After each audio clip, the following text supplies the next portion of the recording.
Afternoon. Brendan, you okay? Yeah, Brendan. Hi, Brendan. Hello. Okay. Okay, folks, everybody goes to mute. We'll make a start with Rob, please. Hi, Brendan. Good to see you, mate. Hi. Only one from me today, you'll be pleased to hear. But it concerns a man you know very well, and you had a big influence on him as well. Jordan Henderson has been named the Football Writers' Footballer of the Year. He's been very humble, as you'd expect, in saying, I can't win anything on my own, don't think I deserve it, etc., etc. But look, you worked with him at Liverpool, you made him your captain. How deserving is he of this award in your eyes? Well, probably nobody more so, Rob. Jordan has really grown into an exceptional leader at the club. He had those qualities as a young player when I arrived there, but of course you had Stephen there, who was a real iconic figure and was really inspirational. But he sat in Stephen's wing for a year, and he was always going to have to be himself. He was always going to be a different type of leader. But if you're talking about leadership in terms of being selfless for your teammates, for your club, giving absolutely everything, and also then playing with the quality that you have, then Jordan typifies that. He's so deserving of it. He's someone who is.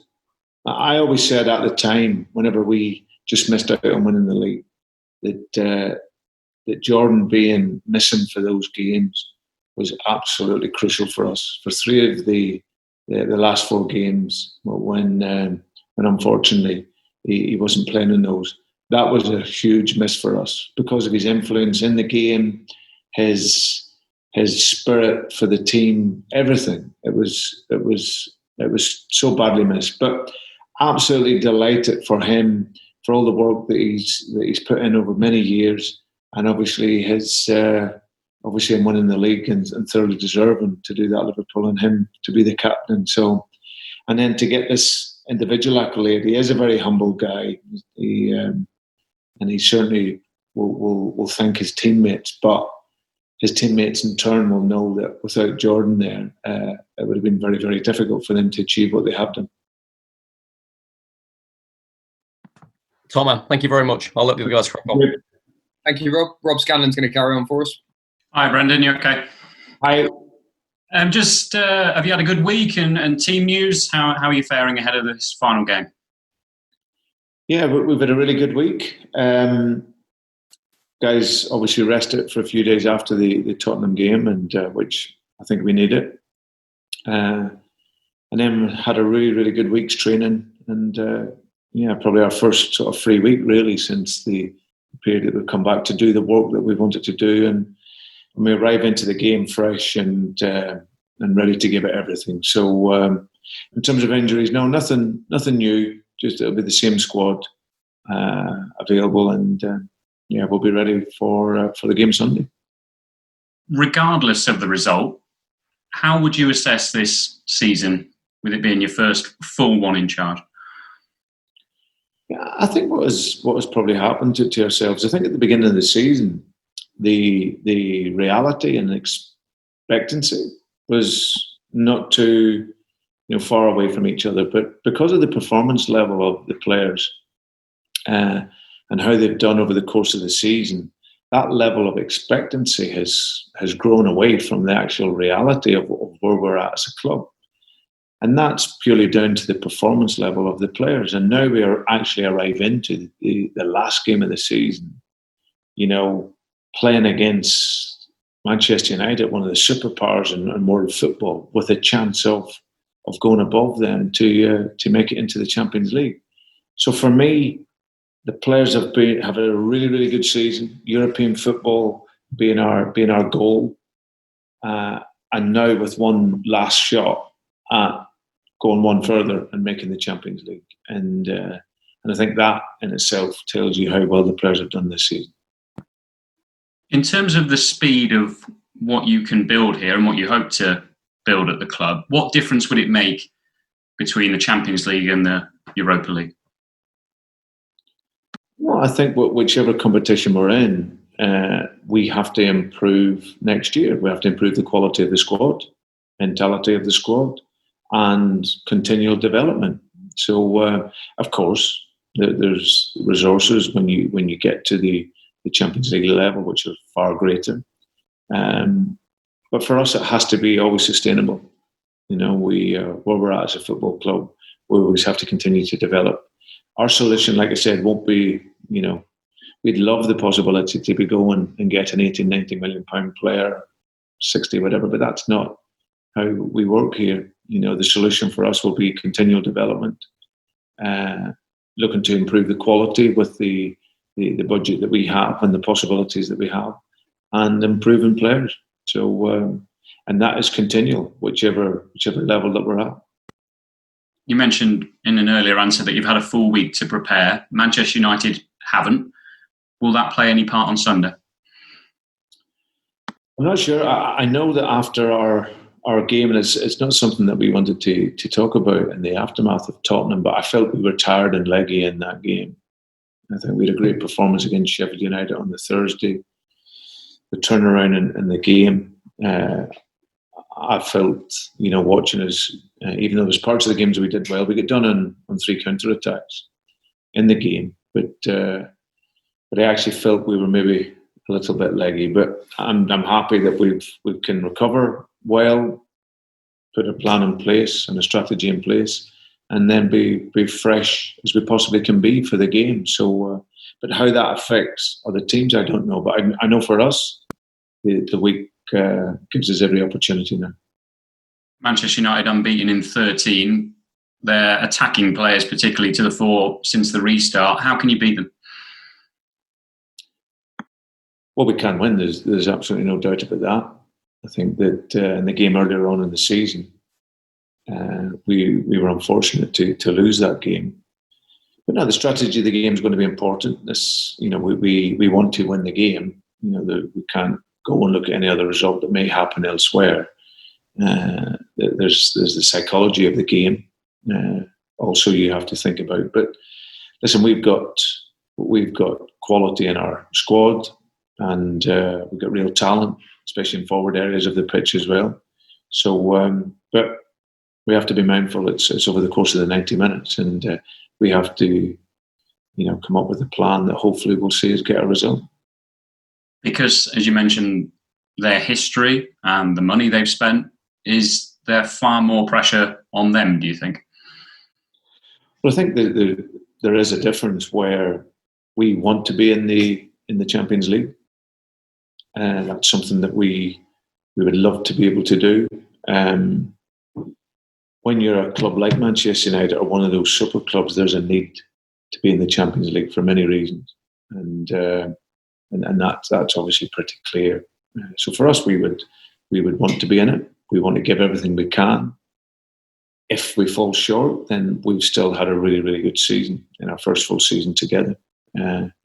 Like I say, when you're at that level of spend and everything else, there's a need to be in there, and of course that brings a different level of expectation. A draw might be enough, but I'm assuming that's not going to form part of your team talk. No, I think it's, I don't think any coach or manager goes into a game to just play for a draw. It is very, very difficult. I know there's always chat beforehand about only needing a draw or whatever. Every coach and manager will go into a game to win. It's then how over the course of the 90 minutes, where in the state of the game and where it's at, can you then only think about anything else. But the idea you go in is to prepare your team to win. And that's something that we've always looked to do. Jamie Vardy against Harry Maguire should be quite a tussle, shouldn't it? Are you looking forward to seeing how that plays out? Yeah, no, absolutely. Well, Jamie's obviously been outstanding for me in my time here, and obviously before that as well. So he's a player that these are the occasions that he really comes to the fore in. He's a big game player. Deals with pressure, and this is a game that's right up his street. He's been on fire this season, and I'm sure he'll want to finish off the season strong.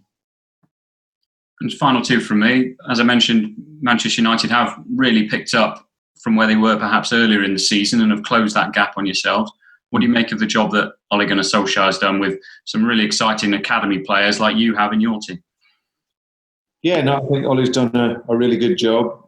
I think, like I said, when he took on over, he had a group of players that he had to work with, and then like any team, if you can bring that level of investment in to the team, then of course that can bring up the quality of your game. And if you look at it, especially in January, since they brought in Fernandes, that's inspired the other players in the team. I think the young boy Greenwood has been outstanding since he's come in. At 18 years of age, he's everything you read about him, and when you see him, he has that natural goal scorer. You can see that. And obviously Marcus Rashford is a player that I've always admired. I think he's a really top level player. And Martial looks as if he's got his confidence with Holly. So yeah, I think he's done a really good job.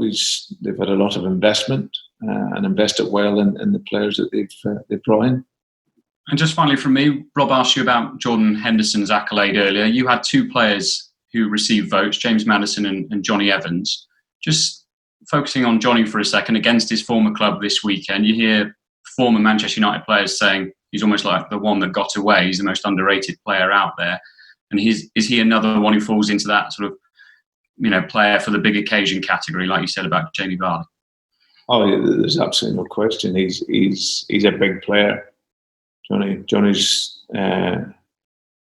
up there with the top, very elite centre halves at this level, and not just in this level, but the European game, and hopefully he'll get the chance to show that next season in Europe. But no, I'm very, very fortunate to have him. Like he's on the wavelength at the very top level. He understands where I'm trying to take the club to, and for that we obviously need more players of that mentality and that level. But his season, he's come through, touch wood. He's been virtually injury-free right the way throughout. So that really shows his professionalism. It shows his endurance, a lot of the work that he's doing off the pitch as well. And then on the pitch, he's, like I said, he's top level. So it's been a pleasure to work with him, and he's been a great leader for himself. And sometimes it's difficult. He's at Manchester United. He won titles there. He was a young player coming through the system.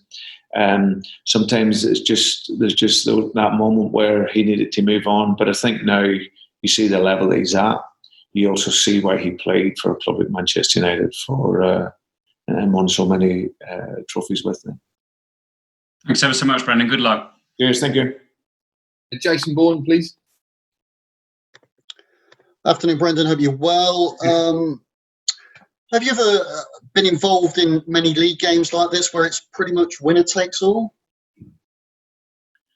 I've been involved in finals and two-legged games where games mean everything. So I'm not new to the situation, but I think it's just a really exciting game for us. It's sometimes clubs can get to the end of the season and the season just peters out, and maybe can finish in a mid-table position or whatever. But for us, with so much to play for in the last game of the season, that's what you're looking for. And I've said that from the beginning of the season, that from the first whistle, our season doesn't finish to the very end. So for us, there's a great opportunity now to finish off on a real high. There's been big games already this season, Brendan. I'm thinking cup semi-finals, quarter-finals, games against those big sides. I'm thinking, Liverpool at home, Man City away around Christmas, where it's fair to say you fell short in those games. Is that trend a concern when you head into another big game like you do on Sunday? No, not really, because it's very much the past. We're very much a team that's in the present. You can also look and say that after our Bournemouth game, where we were really disappointed in terms of our second half performance, we went into the next game and actually played arguably our best game of this year, against Sheffield United, with the intensity and game idea that we want to bring to a game. So, but we also won other games. We were, against Arsenal, we had a very good victory. Against Tottenham, we had a very good victory. And yeah, we've won big games. So in some of those other games that you mentioned, we just fell short. But that doesn't mean you'll always fall short.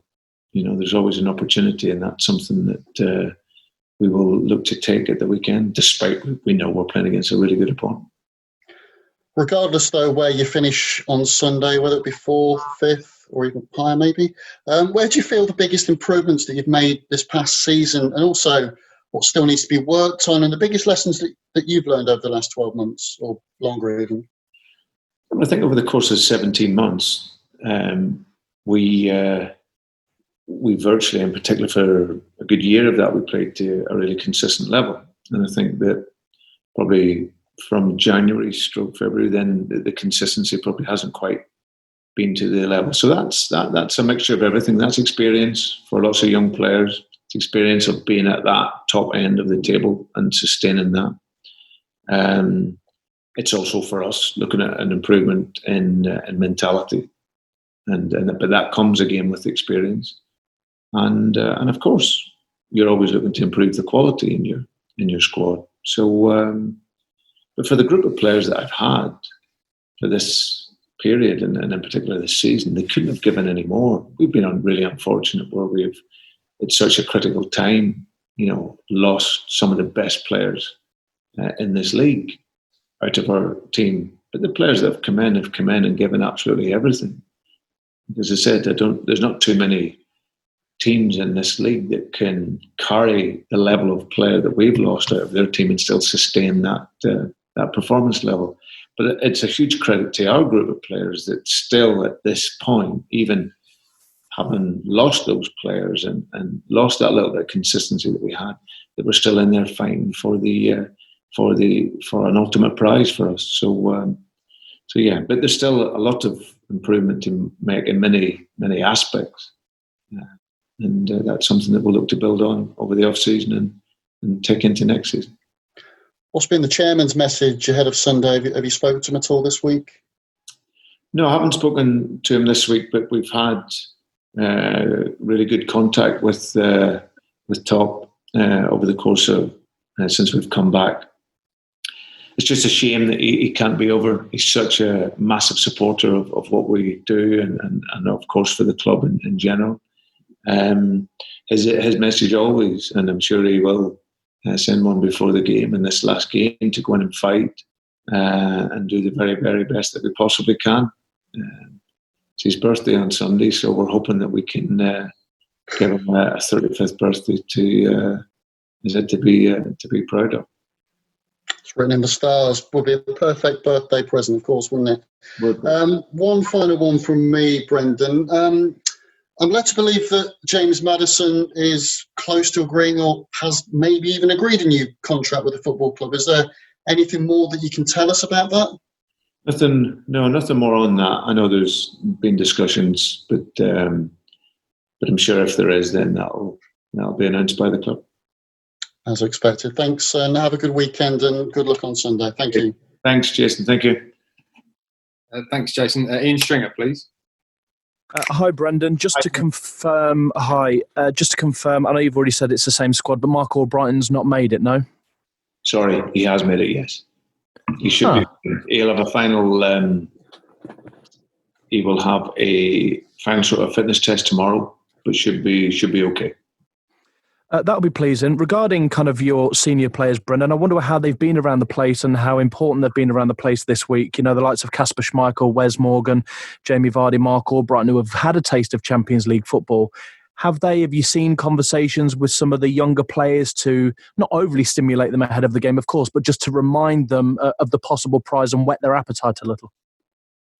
Yeah, I think that for us as a squad, I think the objective is pretty clear. I think the key thing for us was we obviously analysed the Tottenham game, and even though we lost the game, there was still a lot of good things that happened in that game that can really help us for this game against Manchester United. A team that are good on counter-attack. The learning for us, we made a decent start, but then we give away a poor goal on counter-attack against Tottenham. So that's a key area that you have to really ensure that you you can focus on in your preparation for this week. And then I just think in general that the mood around this team is very good.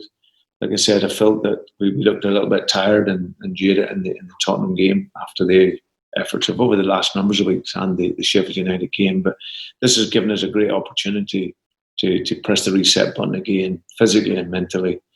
And the players are in great spirits today. We'll arrive into our final session tomorrow, and then we're all in on Sunday. You mentioned the counter-attacks at Tottenham Hotspur, and quite right. We know they had 3 shots on target, and we've discussed that post-match, Brendan. But Manchester United have pace also. You've mentioned Greenwood, James is quick, Rashford's no slouch. Do you hold concerns over how you were exposed against Tottenham last week going into this game defensively with that lack of pace? Well, I think, listen, when you are missing the players that we are that have that pace along our back line, that's the line that allows us to squeeze up and be really compact as a team. And of course, you have to take that into your planning. They are a team that have those players that can hurt you in counter-attack. So, but as always, every game you go into, our message always is when you're building your game and when you have the ball, you always have to protect behind that. And if you just switch off, for us it was mainly concentration. We lost concentration for a couple of moments in the game against Tottenham, and then you see that level of quality, how it can hurt you. So that's formed part of our preparation in order how we can be better. Because if you can see the goals we did, then of course you have to analyse it and look to put it right in your next game. How much of a motivating factor could it be that Jamie Vardy could be the Golden Boot winner over the course of this weekend, Brendan? Of course, it'd be a tremendous achievement for in my view, the Foxes' greatest ever player. But could that provide a bit of motivation and extra spring in your step on Sunday, as if you need it? Yeah, I think I think we would all hope and want that Jamie can fulfil that, because it would be an incredible achievement by him, and obviously cap off what has been a great season for him also. So. It's certainly something we would love for him to get. He's very much a team player, but individually it would be a wonderful accolade for him to achieve and round off a terrific season for him. Ole Gunnar Solskjaer has talked about attacking in the game, and you've mentioned taking everything and being aggressive and attacking in the game. But in reality, when there's so much at stake, I wonder how difficult it is for it to be that kind of cup final game of chess, winner takes all, standoffish. How do you encourage that bravery when there is so much at stake? And it would be easy maybe to sit in shape, sit in possession and soak it up for both sides. Yeah, I think you're going into there's the psychology of the game, like you mentioned. It's getting through the various levels of the game and parts of the game, and then what risk you're putting into it.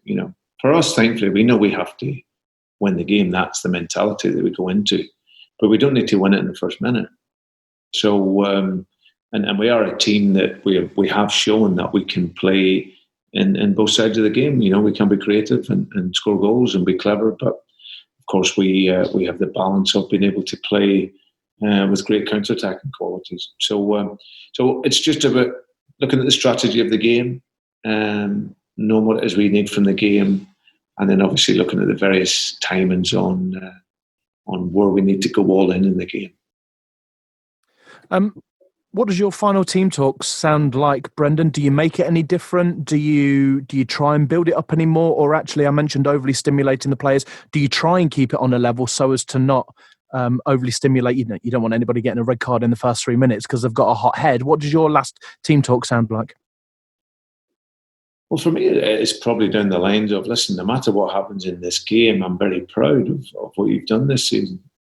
Where we started and now where we're at with going into the final game, I don't think the players can give me any more. Yeah, we could have had better results in some games, but that boat's sailed. That's long gone. Every team will look back at results throughout the season and think where they could have got more points and got more, got more wins. But that's gone. What they've done has been absolutely brilliant up until this point, and now you have a chance to make a result that'll be heard around the world, and let's go and enjoy it. Brendan, being in the city as I am, as we are, it's everything. It's what people are talking about. You know, you go into a shop, or if you walk around, it is like a bit of a cup final fever when you're talking to people right now. A lot of nerves. I know that people can't be at the King Power, and you would have definitely drawn on that on Sunday, but you're all aware that's the case. I wonder what your message to the fans would be, Brendan, many of which are going to try and take it in as best they possibly can on Sunday and hang on every kick. But what would your message for your very loyal fans at this stage be? Try and enjoy it.